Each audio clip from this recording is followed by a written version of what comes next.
Video میں یہ بھی نظر آیا کہ ساڑی میں آگ لگنے کے بعد وہاں موجود کچھ لوگ بھی دور سے آگ بجھانے کی کوشش کرتے ہیں. اسی درمیان آگ لگنے سے پریشان چھایا بھاگ کر مندر میں گھس جاتی ہے اور کچھ لوگ بھی آگ بجھانے کے لیے مندر کے اندر پہنچ جاتے ہیں. بہرکیف ناظرین، اس وقت زخمی حالت میں اس عورت کو اسپتال میں جو ہے داخل کیا گیا ہے، چونکہ مندر کے احاطے میں یہ واردات پیش آئی اور پھر جو ہے ایک خاتون کے ساتھ اور اچانک آگ لگنے کی کوئی وجہ بھی نہیں تھی، تو اس وجہ سے جو ہے یہ ویڈیو خوب وائرل ہوئی اور اس وقت وہ سرخیاں بٹور رہی ہے. تیسرے ناظرین، جو آج کی اہم ترین خبر ہے وہ ہے مرکزی وزیر قانون روی شنکر پرساد نے آج لوک سبھا میں ترمیم شدہ 3 طلاق بل پیش کر دیا ہے،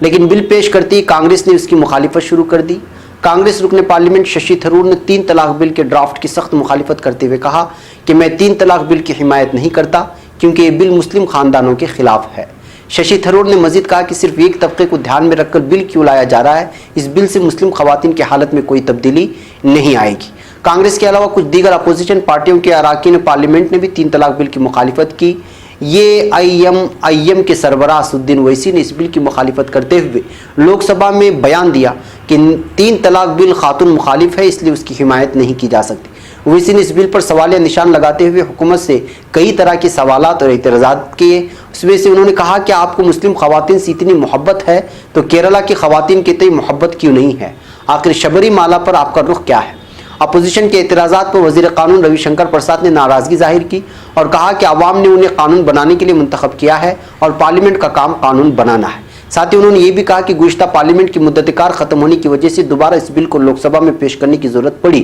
اور اس بل کو لے کر اپوزیشن پارلیمنٹ کو عدالت بنانے کی کوشش نہ کرے. روی شنکر پرساد نے کہا کہ 3 طلاق بل اس لیے پیش کیا گیا کیونکہ حکومت کو خواتین کے لیے انصاف اور اس کے وقار کا خیال ہے. یہ خواتین کی عزت کا سوال ہے. خواتین کو مضبوط بنانے کے لیے 3 طلاق بل لایا گیا ہے. اس بیچ اسدالدین اویسی نے یہ بھی کہا کہ سپریم کورٹ نے کہا کہ 3 طلاق سے شادی ختم نہیں ہوتی ہے تو پھر سزا کیسے دی جائے گی. اویسی نے کہا کہ مرکزی حکومت کو کیرلا کی بہنوں سے کیوں ہمدردی نہیں ہے. حیدرآباد کے رکن پارلیمنٹ نے کہا کہ کسی دوسرے مذاہب ماننے والے افراد اگر اپنی بیوی کو طلاق دیتے ہیں تو انہیں 1 سال کی سزا ہوتی ہے، جبکہ مسلم شخص اگر طلاق دیتا ہے تو اسے 3 سال کی قید ہوگی. اس طرح سے بل میں دستور ہند کے آرٹیکل 14 اور 15 کی خلاف ورزی کی گئی ہے. لوک سبھا ہنگامے کے درمیان طلاق ثلاثہ بل پیش ہو گیا. مرکزی حکومت کے ذریعے بل پر اپوزیشن نے سخت اعتراض جتایا. بل کی پیشی کے حوالے سے ووٹنگ کرائی گئی ہے جس میں 186 ووٹ حق میں پڑے ہیں تو کچھ ووٹ 74 ووٹ جو ہے وہ مخالفت میں پڑے ہیں. بہرکیف ناظرین، 3 طلاق بل کا گزشتہ سال یعنی گزشتہ حکومت سے ہی اس کو پیش کر دیا گیا تھا اور چونکہ پارلیمنٹ لوک سبھا حکومت ختم ہونے کو آئے تھے، حکومت کی مدت اور جو ہے لوک سبھا کی، تو پھر دوبارہ آج جب پہلا سیشن چلا اس نئی حکومت کا تو پیش کیا گیا اور اس کے بعد اس کی مخالفت. یہ صرف پیشی ہے، اب اس پر آگے جا کر کے بحث ہوگی. اب اگلے دنوں میں دیکھا جائے گا کہ جو ہے یہ قانون پاس ہوتا ہے کہ نہیں ہوتا ہے. بہرکیف ناظرین، ایک اور اہم ترین خبر علماء کرناٹک کے سلسلے میں یہ ہے کہ یہاں کی ایک مشہور کمپنی آئی ایم ای ایک سربراہ وہ بھاگ چکے ہیں اور روپوش ہیں، ان کا کہیں اتا پتہ نہیں چل رہا ہے. ان کی پوری پراپرٹی ضبط کی جا رہی ہے آئی ایم ای کمپنی کی. اس بیچ الگ الگ لوگ الگ الگ انداز میں جو ہے اس کا فائدہ اٹھا کر کے جو ہے علماء مخالف جو ہے بیان بازیاں کرنے یا علماء مخالف جو ہے نیوز دکھانے کے چکر میں ہیں، اور بالخصوص کچھ وہ کنڑا نیوز چینلز جو ہمیشہ سے مسلم مخالفت پر وہ لوگ آتے ہیں اور مسلمانوں کی ایشوز کو، ان کے مسائل کو لے کر بڑا چڑھا کر پیش کر کے ایک مخصوص طبقے کے ذہنوں میں مسلمانوں کے تئیں نفرت بھرنے کی کوشش کرتے ہیں. اس معاملے میں بھی ایک ٹی وی چینل نے اسی طرح کی شرارت کی اور پھر جو ہے کئی دنوں بعد یہ بیان دیا کہ یہ نیوز دکھانے کی کوشش کی کہ مفتی شعیب اللہ صاحب جو کرناٹک کے علماء میں سر فہرست ہیں اور مفتیان کرام میں بلکہ ملک ہند میں ایک مشہور ہستی ہے، ان کے مدرسے کو بدنام کرنے کی کوشش کی اور ان کا نام لے کر کے یہ ثابت کرنے کی بلکہ بے بنیاد یہ ثابت کرنے کی کوشش کی گئی کہ ان کے رابطے منصور سے ہیں اور انٹرنیٹ میں بات کرتے ہیں، اور اس کو لے کر کے جو ہے مدرسے کو بھی بدنام کرنے کی کوشش کی گئی اور علماء طبقے کو بھی جو ہے بدنام کرنے کی کوشش کی. اس کے رد میں مولانا موصوف نے